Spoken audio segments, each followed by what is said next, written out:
From Tally to Cali, It's time to wake up. Wake up! Warchant.com is your ultimate Seminole sports source. And this is Wake Up Warchant, presented by Vitamin Energy. The vitamins. The energy. Now here's Warchant.com's Azan Hajavandi and Corey Clark.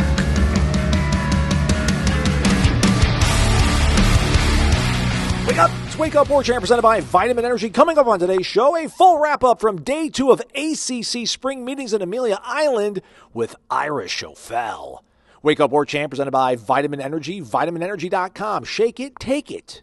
Sip the juice, 260 milligrams, all-natural caffeine, one itty-bitty bottle that's got no sugar, all that caffeine, plus vitamins, nutrients. It's called Vitamin Energy, kids. Try it already. Focus Plus, Mood Plus, some of the better, more popular ones of the world's only clinically tested, clinically proven energy shot to reduce brain fog and improve your mood. Again, vitaminenergy.com, shake it and take it. Warchant.com, ultimate Seminole sports source. Crushing the coverage out here, everybody. Amelia Island. It's Amelia Island. I was going to say Jacksonville, Florida, but it's Amelia Island, Florida. Ritz-Carlton. I can actually see the seat that Bill Belichick kind of sitting a little bit later today. Kind of cool, right? I see the seat that Mike Norvell is going to sit in as well. I'm in this huge ballroom recording the Open. Real quick, we'll do a mailbag show end of the week. Get involved, tribal council, warchant.com. Enter your questions, generating discussion sparked by Cummins, so that you can win a free gift bag from our great friends at Cummins, as well as a entry into the grand prize drawing for that portable generator at the end of the year. All right, here's the show. It's going to be the stand-up video that we've already done over on YouTube. So if you've already seen that, you might want to go ahead and skip to minute 16 or so. Always check the show notes. Real quick, there's a little bit of a weird sound going on. It's been addressed. Sorry. We move forward. Here's me and Ira wrapping things up on video. After that, me and Ira with some extended thoughts about Mike, what's he learned, what will be enacted that will change, and a bunch of other thoughts, as I stammer and stutter my words. Let's go to the rest of the show. A lot of waiting around today, but it was worth it, everybody. We got like 40 minutes with Michael Alford and Mike Norvell and some really intimate scrums. Got to ask them a lot of important questions. Let's start with the head football coach. Obviously, here at ACC Spring Meetings, it's all about rule changes, building consensus on things.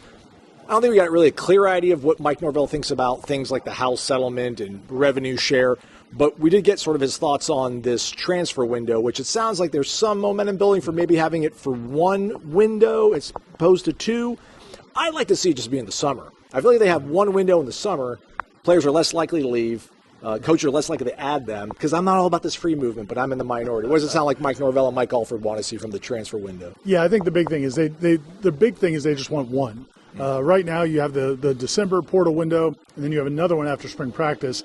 And, that was never really the intent of this whole process. The idea of player movement was, it's, if a player wants to leave, they can leave. They don't have to be tied down the way they used to be. But with two portal windows, you have players there's a bidding process for players that go in the portal in December. And then what you just saw this year was some players who went in the portal in December, signed with the school, went through spring practice, and then went back into the portal again. And it's it's not good for the sport. Fans aren't happy about it. It's not really good for the players, because players are not getting developed in the right way either. And it's certainly not good for the coaches. So we'll see what happens. Nothing's been decided yet, but that was one of the things that the ACC coaches and administrators came together and decided that they're putting their weight behind that. We'll see if the other conferences do too, and there is change. I think the big thing is whether it's a summer or just post-spring, I think that is what they want, because I think that may limit some of the transferring. If the only window is in this after the spring or the summer, there's not going to be as many schools dying to get kids because they will have missed spring practice. But you can still move. You can still move and change schools. So we'll see we'll see where it goes. But that is something that they seem to really want. We spoke to Michael Alford, athletic director, about a multitude of topics, Ira. And I don't know what direction you want to go into, but I just feel like the question I'd ask you is just how much confidence do you think people at home watching this video should have in the way that the machinations are working behind the scenes, and that Michael Alford's the one that's going to be kind of guiding Florida State through this very tumultuous time in college sports? Because it feels like he's mentioned they've got a lot of forecasts. It seems like he's prepared for a lot of different scenarios. Yeah, and that was one of the things we talked about. This was the first time they've really gotten together as a conference since the settlement was enacted between Florida State, Clemson, and the ACC. They all dropped their lawsuits. I think there's some people have mentioned that they wonder if it's all been signed and ratified. look, I don't know how long that process takes, but these are done deals. They are moving forward. They already have numbers for what they're going to be getting as part of the new revenue sharing agreement from the television revenue. That was the big change. And, and I think Michael Alford said, listen, this is it. Not only does it put FSU on a better footing, but because they're going to get a lot more money, probably up to $18 million, maybe even more than that per year, more from the conference than they were getting before. And that money's not new money. That's coming from some of these other schools who are now going to get less money because they don't draw the same TV ratings. So that was a big part of it. But the other big part of it, he spoke pretty openly about this, was one of the reasons they wanted to sue and go through that process was they needed to know when they can get out. And before, there was no date. There was just estimates based on, what the length of the contract till 2036 with the ACC. And then people had theories about what it would cost FSU to get out of it. Well, now they know. It's definitive. That was part of the settlement. If they leave by 2030, it's going to cost this. If they leave after that, it's going to cost this. And so, and to his point was, it's not even about necessarily just dying to leave the ACC to join an existing conference, but what if there's a super conference? What if there is, just a different format? They want to have a definitive plan for when they can leave, and now they have it, and they're getting a lot more money to boot. Yeah, the flexibility aspect, right? I think he said something about the fact that we just want to be able when these opportunities arise. And I don't know, again, it could be Super League. It could be the fact the SEC contract comes up at some point. Obviously, Big Ten contract comes up around that 2030 deadline. Let's talk a little more brass tacks. I guess the actual football program itself. Mike Norvell mentioned, I think, Memorial Day is when they'll report back to get things ready for summer workouts. Also, back to Michael Alford real quick, Doak Campbell saying will be ready. He's very confident he'll be ready. It's going to be ready by the end of July, he says. They're going to have it open in August. It doesn't matter how many times he tells us that. People are still going to ask, is it really going to be ready? He says, now listen, I thought that was interesting. He said that not only is it going to be ready by July for them to move in for August, there sounds like they may have a couple of practices in the new stadium in August during preseason camp and maybe invite some of the people that bought tickets in the lower bowl, some of the high rollers, maybe not everybody, but, he's that confident that they are scheduling those events during the month of August. And I don't know who's more ready to put 2024 behind them and look at 2025 than Mike Norvell, but he took some questions from some of the media out here just about what happened last year. How difficult was personally the last season for you going through that? Difficult. Week after week? Difficult. What could be different this year? And I thought it was really kind of, we don't get a lot out of Mike, and God love him, and he makes himself available, and he'll answer any question you have. A little guarded sometimes. Yeah, but I felt like it was really it really, to me, caught my ear to hear when he said that. He kind of paused and was like, for me, it's much more about who we are recruiting than what we are recruiting, because it felt like, I think he said that last year they got away from that. It was much more about what you were as a recruit. How do you interpret that? I think maybe Jeff's got the PhD in Norvellese translation, but you got a master's degree. I'll do my best part. Yeah, no, it's a continuation of things he's kind of alluded to at different times. As you said, sometimes he's more guarded than other times. But, yeah, I think he's been saying now for a while that, they probably got enamored in potential and not necessarily about production with a lot of the players that they went after the portal after the 2023 season. I think, listen, we don't have to name names, but they signed a bunch of guys who were highly recruited out of high school, really hadn't done much in college, or in some cases hadn't done anything in college, but the measurables were off the charts. And when they would make those comments about, the things that people throw back in Mike Norvell and Josh Storm's face all the time is, you guys told us this was the strongest team, the fastest team. And it was a bunch of workout warriors that can run fast and lift a lot of weight. But on the football field, they did not play the same way that the previous teams had. And that's one of the things he talked about was, he kind of got away from what he's always done in the past. He was, he's not, I won't say prideful, but he's reminding people he has coached for a long time. He's been a head coach for 10 years, college coach. Held up a lot of trophies. He said, he mentioned he's held up a couple trophies, and he's been coach for 20 years. And he said that for the most part, if you look at his teams, they played with that edge. They played with that intensity, that toughness. Last year's team did not. He's holding himself accountable for it. It's not like he's saying, oh, it's just those guys. But he put it on himself that they have to do a better job. And look, man, they brought in over 40 new players. It's the biggest group of newcomers they've had since he's been here. So they got a lot of work to do.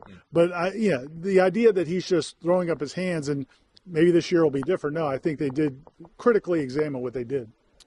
Anything to make from Michael Alford's comments about that he's thinks it's a good idea that there's a play caller, and now Mike can kind of take a step back and look at things from a big picture standpoint. I'm sure that was something they were in alignment about, but just kind of hear your AD come out and talk about that he's excited for that. Kind of makes you think that this whole plan of Mike's is based around, obviously, these guys, these coordinators, Tony White, Gus Malzahn, handling the day-to-day kind of stuff, and then him handling the more intimate kind of finer details, like go under or maybe underserve when you're being the head coach and having to do the play calling. Yeah, man, and I think that's the whole thing that, the coaches are offensive coordinators, then become head coaches, and they don't want to give up play calling. And then when you ask them about it, they usually, and this was the case with Jimbo, and it was certainly, I think, the case with Mike Norvell, when you ask them about giving up play calling and bringing in a new offensive coordinator, it feels like you're questioning their ability to call plays, and that's not really what it's about. The question really was, and it was the same with Jimbo and Mike Norvell, there's other stuff, there are fires going on around you, but if you're just focused on that play sheet, are you putting out those fires? And I thought Mike Norvell, and I think this was part of the discussions they had during the offseason, but I thought there was a point during the spring where you felt like he almost was getting more comfortable with this role and realizing, oh, wait, there are things I can do now. If a player's having a bad day, I can go pull him aside.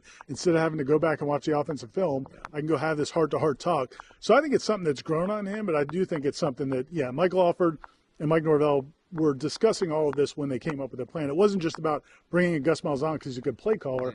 It was about changing Mike Norvell's role.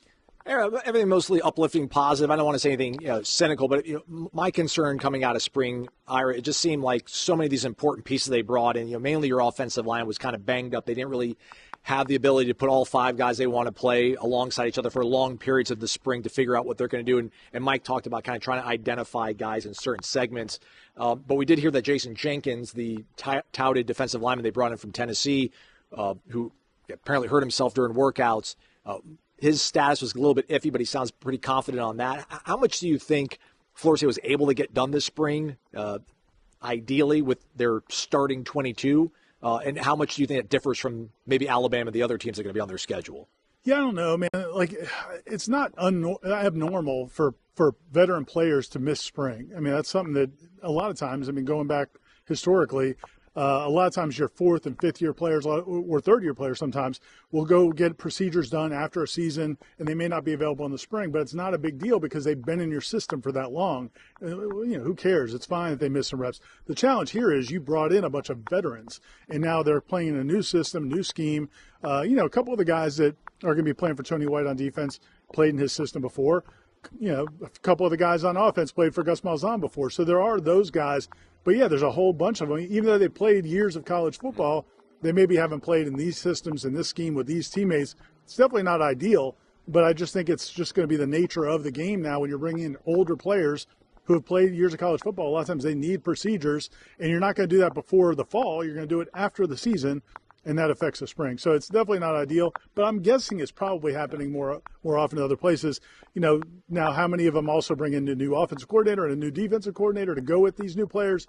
That's probably accentuated. It's probably a worst-case scenario, but they do have the summer. That's one thing that Coach Henshaw, we mentioned in Henshaw's house, which you can read at warchant.com, he mentioned that at least now they have so much activity in the summer. There's so much access to the players. They actually get to do drills with the players, so that should help. Whereas in the old days, kids went home for the summer, and so that's not the case anymore. Apparently that's the case in basketball now, too. Guys get together and do some player-run stuff. We spoke to Coach Luke Loucks, who's been busy crisscrossing this state, this country, trying to get recruits, trying to get his staff fully engaged. I was wrong. Apparently he does have an opening still on his staff that he's actively trying to fill, but Luke seemingly is hitting the ground running, and he's really ambitious, maybe a little too ambitious, apparently, when it comes to wanting to schedule things. What do you think about his big-picture approach to getting things started in year one?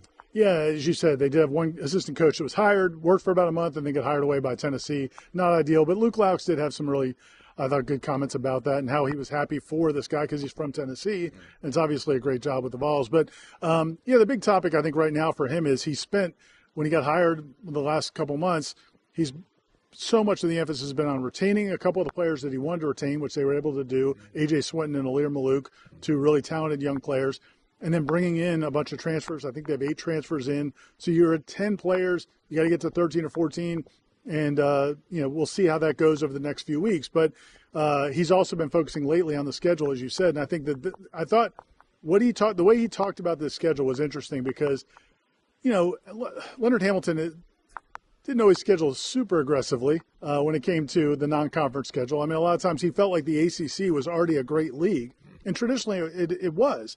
But over the last few years, now the ACC is not getting a ton of teams in the NCAA tournament. This year they only got 4.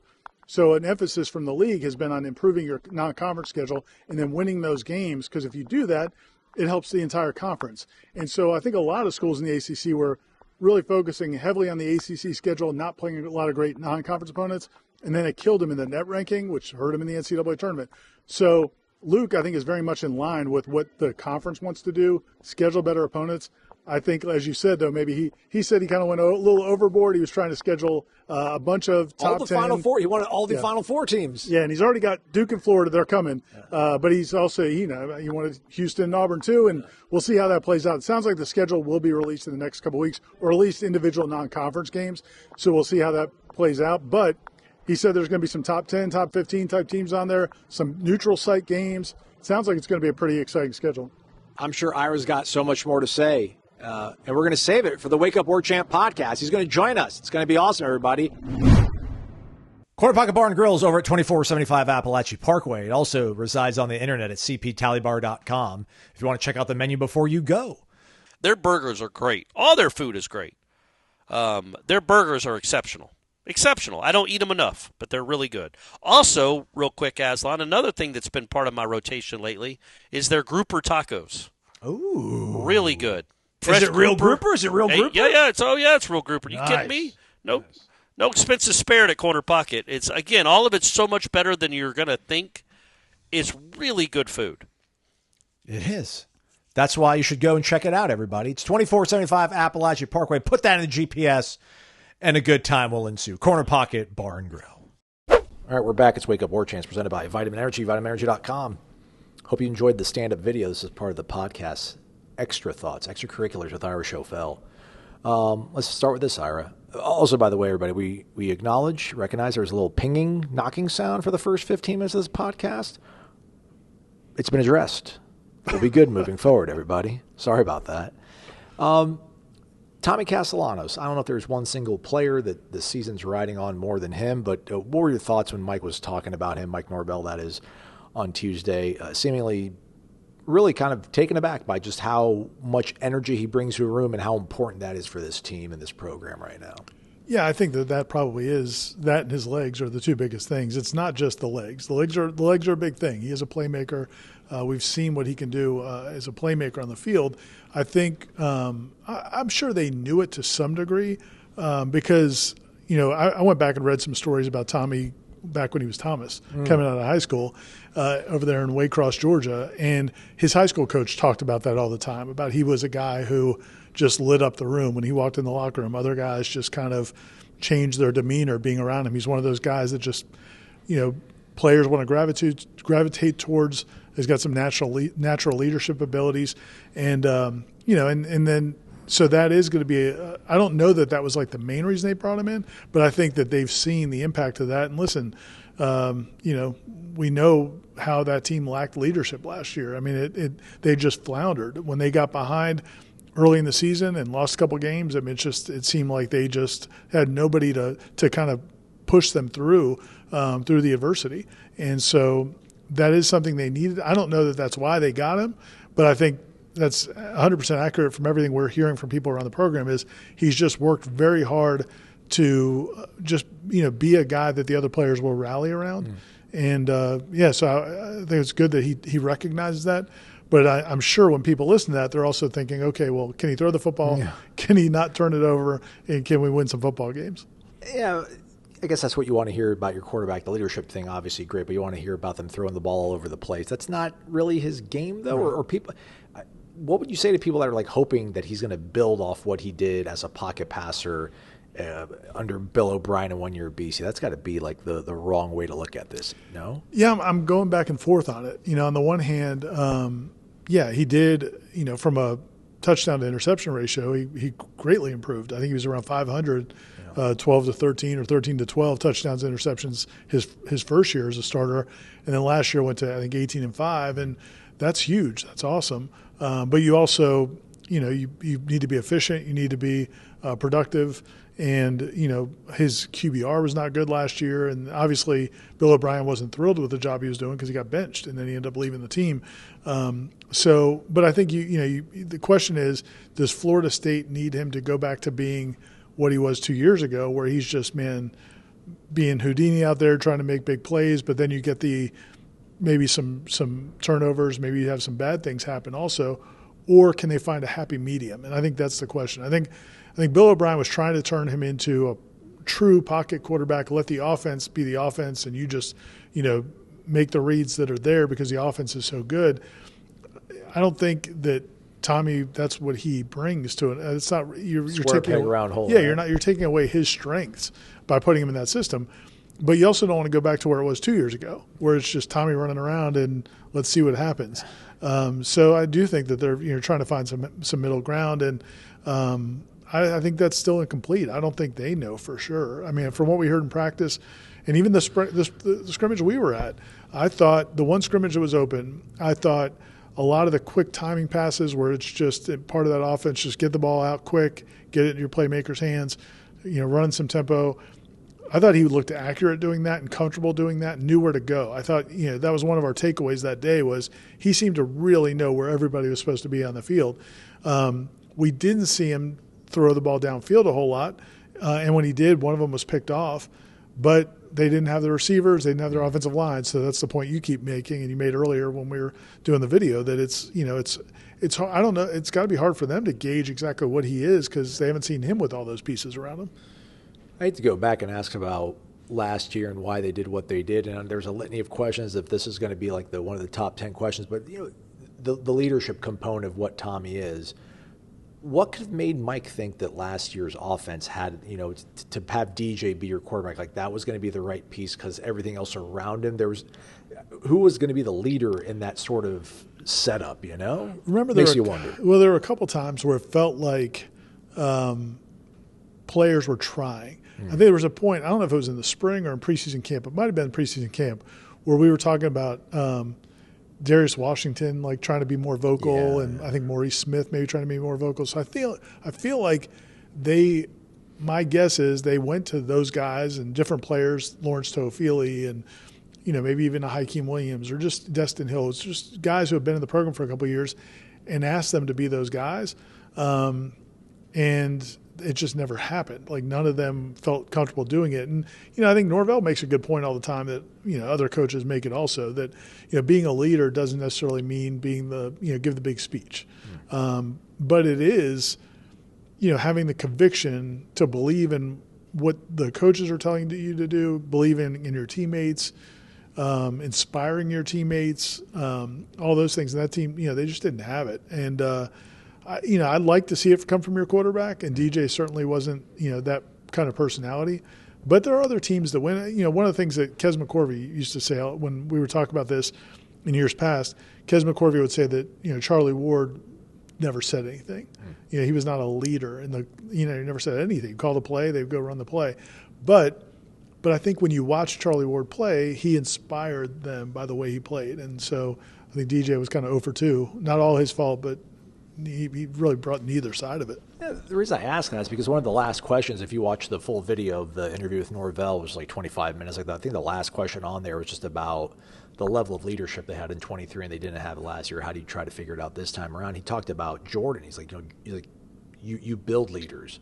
He's like, Jordan wasn't a leader. Right. He earned it. He paid his dues. And it's like, well, yeah, man.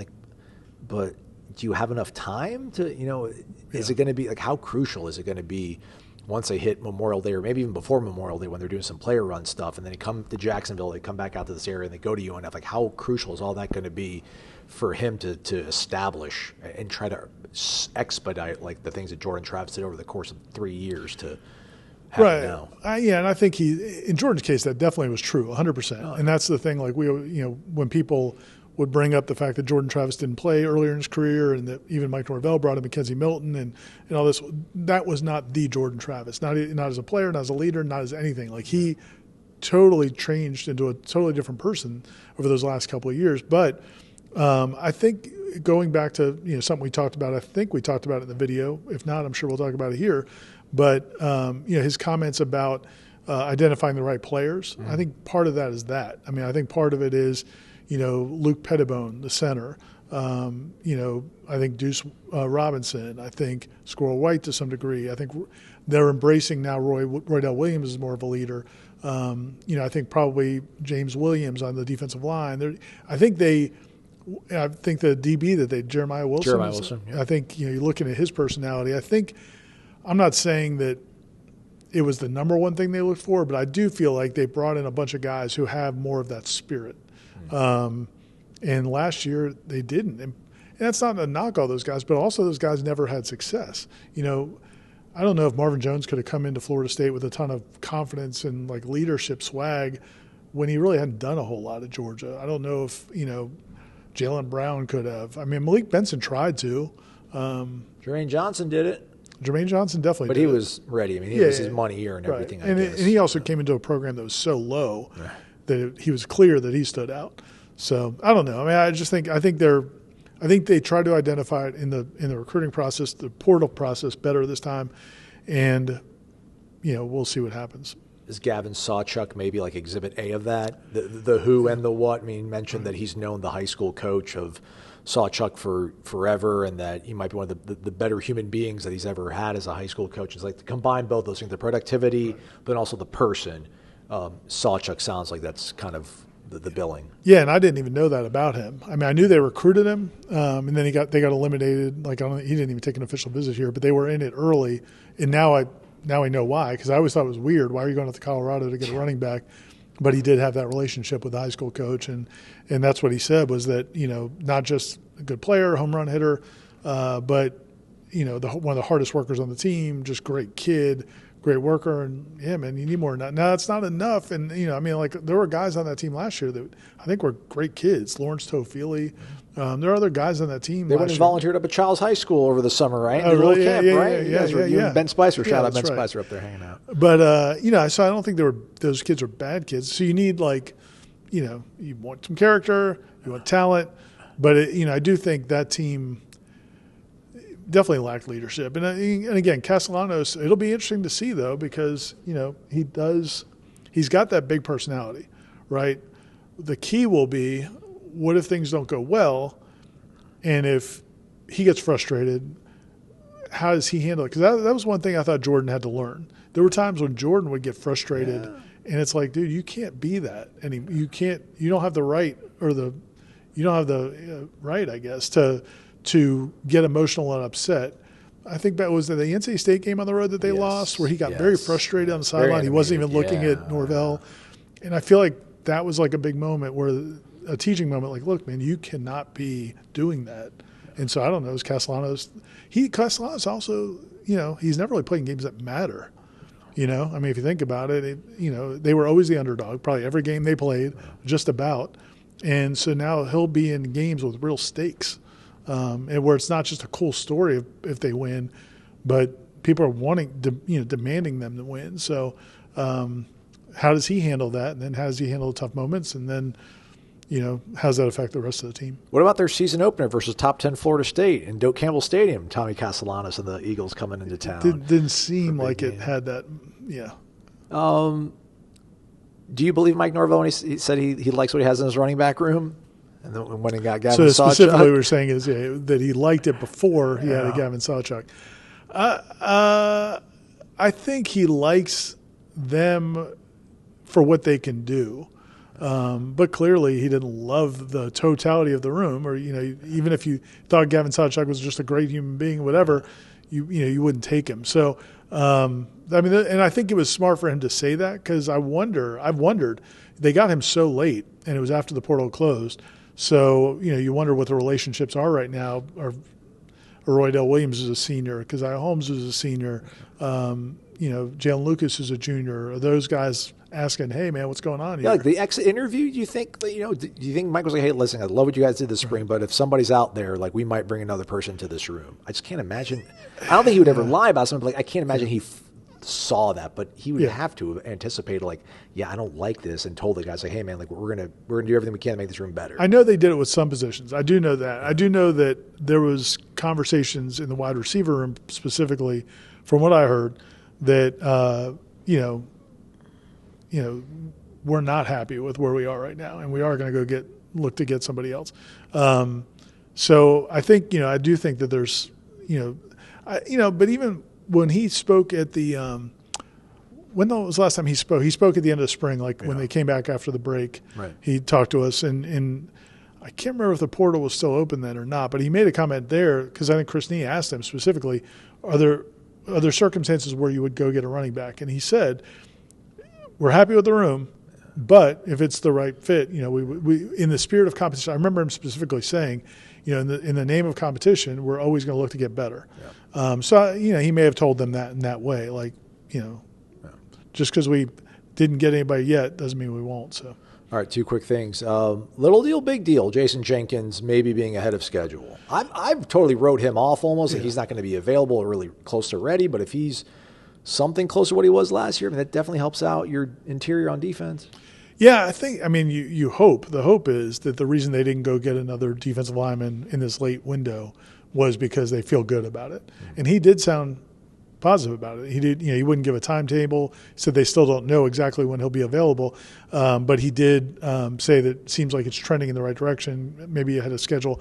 And I'll tell you, man, I talked to somebody at Tennessee a couple of months ago, and they were not happy they lost Jayson Jenkins. They really thought he was a dude. They did not want to lose him. A lot of times when you pick up guys out of the portal, you don't know if the other school really cared, just like sometimes we'll scoff at schools that take Florida State guys.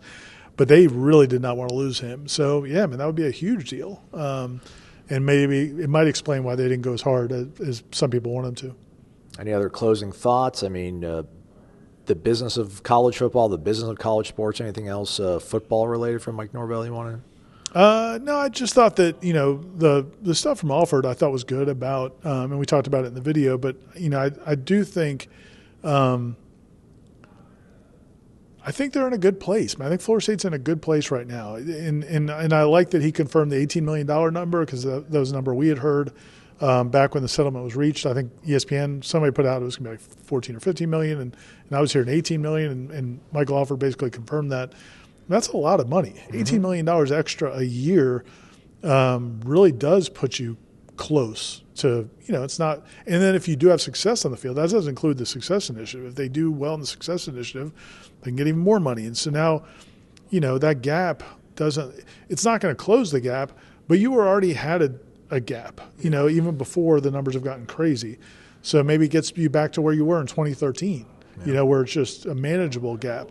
So I think I do think we listen to him talk about it. I think Michael Alford a lot of times can be a little bit of a politician, and especially we're here in Amelia Island in the lobby where all these other ACC people are around. He's going to tend to be a little bit more positive about things. But I think they feel good about that. And then, when you hear him talk about the football facility being ready in August, you talk about the football stadium being ready in July. But think about all those things in 3 or 4 months now. We're going to be walking into that brand new Doak Campbell, brand new football facility. They're going to be getting bigger paychecks from the ACC. We'll see. They've made all these changes. We'll see if the team is any better.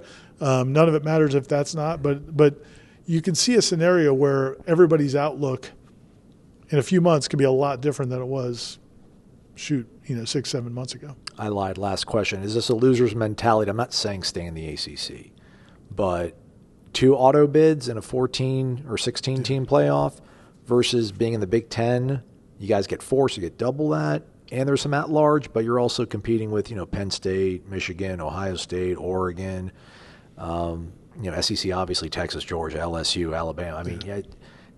To your point, I guess, I feel like Florida State's in a good place right now. And who knows, maybe they'll be out by the time the 16-team playoff starts, but I feel like they're not in a too unenviable position. Yeah, and I know there are going to be people listening to this because I saw the first response to my article on the message boards was something like, I don't like this. He sounds happy to stay in the ACC, talking about Michael Alford. Yeah. And, I don't think it I don't know. At least it's worth considering because you're right. And I get it. Most, people are, emotionally are going to say we don't want to be in the league with only 2 bids. But, yeah, man, I want to check back in with Oklahoma in a few years. I want to check back in with some of these schools that, are getting a ton of more money. UCLA. But are they, USC. do they have a path? And how often can they get in? Listen, the ACC, if Florida State's doing what Florida State should do, if Clemson, like Clemson has, you should be one of those two teams, and then and you're getting to play ACC schools every week, and you've closed some of the revenue gap.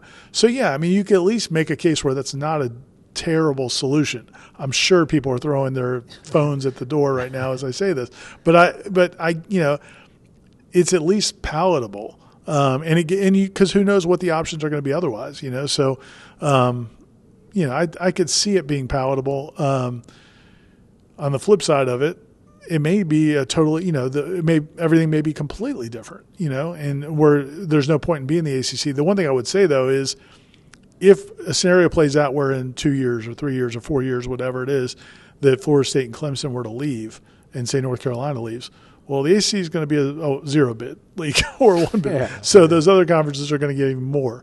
I think the good thing is I do think this whole process, these 2 years, I think Florida State did a good job of for all the arrows they took for it, I think they did a good job positioning themselves for whatever comes. And then, then they got to handle it, whatever comes. Hey, Coach Belichick, real quick, can you sit down with us? Wake Up Warchant? Coach. Tried. Yeah, he tried. Just grunted at us.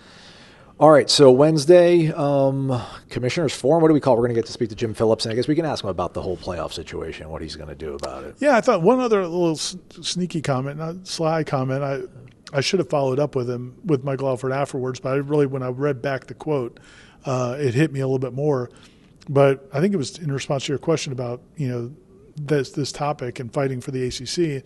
And he said, I heard him in that room fighting for the ACC. And I went back and listened to it to make sure I heard it exactly right, because I think what that means is, they had Charlie Baker in there, the president of the NCAA. They had all these TV people in there. Yeah. I wonder if Phillips stood up. And I need to clarify that. We don't know. Too little, too late. Ira, too little, too late. I'm going to follow. But that would be something, right? I don't know if it matters. But for him to say, I heard him in that room doing that, well, again, I don't know if it matters. You can complain all you want. The ACC is still the ACC. Those conferences have all the power. But kind of a little bit of me was like, all right, go Jim. Yeah. So we'll see. Jim Phillips is a nice, decent human being. Everybody's sorry. He's just, he should have done more. He should have done more at Charlotte after they won the ACC championship and got up there and promised, you better not leave this team out. Do you hear me, America? Do not leave. He should have done that, I guess. Yeah, he should have gone up on the stand when Norvell's getting the trophy and made a speech. But also, did he think that they were going to not put a undefeated Power 5 conference champion and leave them out of the plan? I don't know. But anyways, I'm not on the payroll. I'm not trying to get an ACC job. I like my job. But yeah, so he'll talk for about a half hour on Wednesday morning, so we'll have that covered. And plenty more stuff. If you watch the videos, you saw there was a lot more stuff from Mike Norvell and Michael Alford besides the stories we've written. So we'll have plenty more coverage coming in the next few days from spring meetings. All right, man. How long have you been in here? Today? No, last few days, at least 20 hours, I'd imagine. Probably. 24 hours. It's a rough life, man, hanging out at the Ritz-Carlton. The steak was solid on Tuesday. Did you get some of the steak for lunch? I like the chicken, though. I thought the chicken was better. That looked like some prime fried chicken. It was good. It was well done. Okay. And listen, I'm a big Publix fried chicken guy. Okay. But it was a little different level. All right, go find your Register sausage at Publix, everybody. Thanks for doing this, Ira. Thanks for listening, everybody. We'll be back, Corey and I, probably for a Friday mailbag show, so get involved over at warchant.com Tribal Council. He's Ira Schofel, managing editor. I'm Aslan Hajavani. Thanks for listening to Wake Up Warchant, presented by Vitamin Energy. Wake up.